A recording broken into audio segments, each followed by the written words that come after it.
paz do Senhor Jesus Cristo reine sobre cada coração.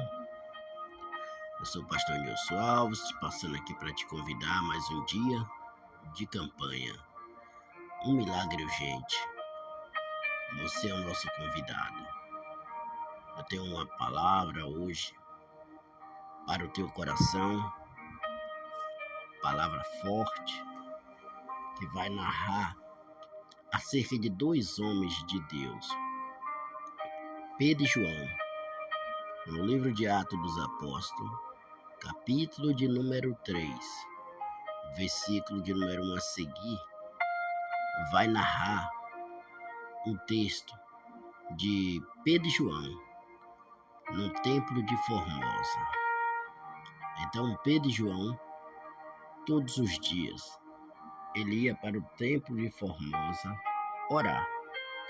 No horário que ele ia orar, era a hora nona. A hora nona, no calendário judaico, são 3 horas da tarde. Imagine, dependendo do tempo, aquele horário era um sol escaldante. E aquele homem, ele estava ali desde a sua infância. Há muitos anos ele estava ali. Ele era paralítico, ele era aleijado. Os seus tornozelos eram tortos. Ele não conseguia firmar seus pés. Então ele era carregado e deixado no templo, na porta do templo de Formosa. Aquilo ali era um lugar estratégico, porque muitas pessoas iam para aquele templo. E ele não entrava para o lado de dentro, ele ficava do lado de fora. Ele se acostumou a viver de migalha. Ele se acostumou a viver de esmola. Ele era diferente do cego Bartimeu, porque o cego Bartimeu, ele tinha uma capa. E na capa do cego Bartimeu tinha um nome escrito: ajude esse pobre miserável. Porque era o que eles conseguiam. Alguns daquele tempo cego conseguiam. Essa capa era como um alvará para poder ele mendigar, né, livremente. Ele mendigar ali de uma forma especializada. Então esse paralítico do templo de Formosa, ele não tinha identificação, ele não tinha identidade. Ele era anônimo. Você pode observar que na Bíblia, muitas pessoas, elas perdem a sua identidade. Você pode ver que Bartimeu, ele tinha identidade, porque o nome dele era Bartimeu. Só que ele tinha um codinome, o cego Bartimeu. Esse homem do templo de Formosa, ele não tem identidade, porque a Bíblia não fala o nome dele, só fala o aleijado do templo de Formosa. Então Pedro e João eram os apóstolos de Jesus. E isso aconteceu depois da morte de Jesus. Porque até então Pedro, quando estava com Jesus, Pedro negou Jesus, Pedro fez muitas coisas que foi reprovado. Mas na descida do Pentecoste, nos dias de Pentecoste, no capítulo de número 2 de Atos dos Apóstolos, Pedro ele faz um sermão que ele vai ganhar 3.000 almas. Capítulo de número 3, ele faz outro sermão, vai ganhar quase 5.000 almas. Então Pedro antes, ele não tinha o que agora ele está tendo. Você vê que agora ele vai dizer que ele tem. Mas antes Pedro por muitas vezes foi reprovado. Mas agora Pedro está vivendo uma nova fase na vida de Pedro. Então aquele homem acostumava a estar ali todos os dias, principalmente às 3 horas da tarde, que era hora nona. né? A hora nona são 3 horas da tarde. E Pedro e João, né, estava ali em Formosa. Outros discípulos, outros apóstolos, estavam dispersos por outros lugares. Mas Pedro e João estavam ali no templo de Formosa. E Pedro e João subiam junto ao templo à hora da oração a nona. E era trazido um varão que, desde o ventre de sua mãe, era coxo. Na verdade, desde o ventre. O qual todos os dias punha à porta do templo, chamado Formosa, para lhe pedir esmola aos que entravam. Veja só que ele era colocado lá. Todos os dias colocava ele lá, para ele pedir esmola para aqueles que entravam no templo. E Pedro com João, fitando os olhos nele, disse: olha para nós.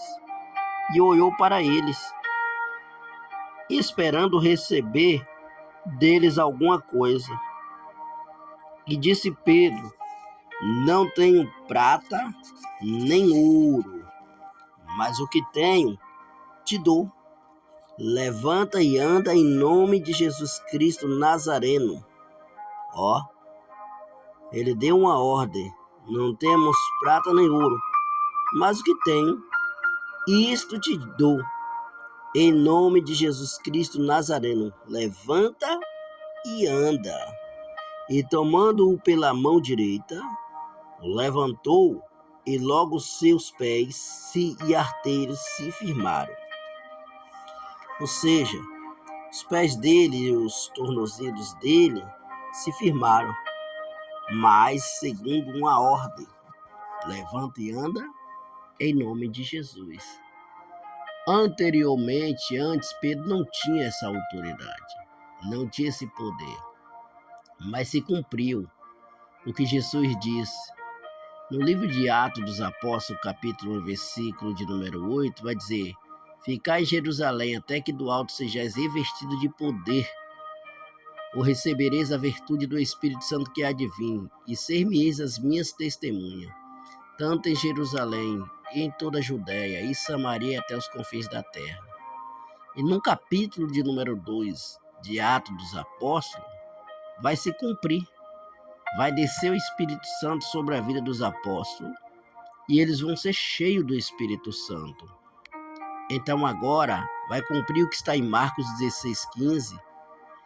No livro de Marcos, capítulo 16 e versículo 15, Jesus dá uma ordenância: ide por todo mundo, pregai o evangelho a toda criatura.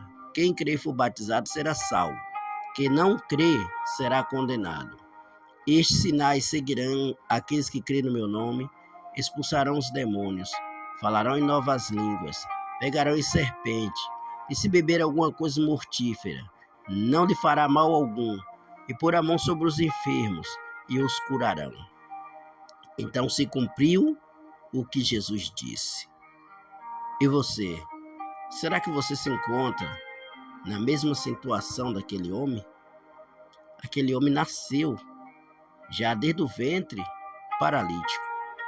E tem pessoas que já nascem paralíticas. Tem pessoas que já nascem com a doença, com a enfermidade. Mas Jesus, ele tem poder para te curar. Vamos orar comigo? Senhor nosso Deus, Pai Todo-Poderoso, eu oro agora por esta pessoa, meu Deus e meu Pai, que se encontra paralítico, paralisado, enfermo de qualquer mal que houver. Meu Deus e meu Pai, como Paulo, como Pedro e João, eles deu uma ordem para o paralítico andar. Eu também dou uma ordem para que esse paralítico ande, para que o cego veja, para que o surdo ouça, para que o mudo fale. Meu Deus, e para que as enfermidades deste corpo, desta vida, desta pessoa desapareçam em nome de Jesus. Porque todo poder te foi dado nos céus e na terra, meu Senhor da glória. E o Senhor fala na tua palavra: se crerdes, farão as obras que eu fiz e farão maiores ainda, porque eu vou para o Pai. Então, meu Senhor da glória, não é segundo a minha palavra, mas é a tua palavra. Vai curando os enfermos agora. Vai libertando os cativos de cativeiro agora. Vai agora repreendendo os espíritos dos vícios. Liberta este homem, esta mulher, dos vícios das drogas, do cigarro, do alcoolismo, da prostituição. Meu Deus e meu Pai, liberta ele e liberta ela. Pai, é tudo que eu te peço. Em nome de Jesus. Amém. Amém. Que Deus te abençoe. Não se esqueça de se inscrever, comentar e compartilhar. E até amanhã. Deus abençoe.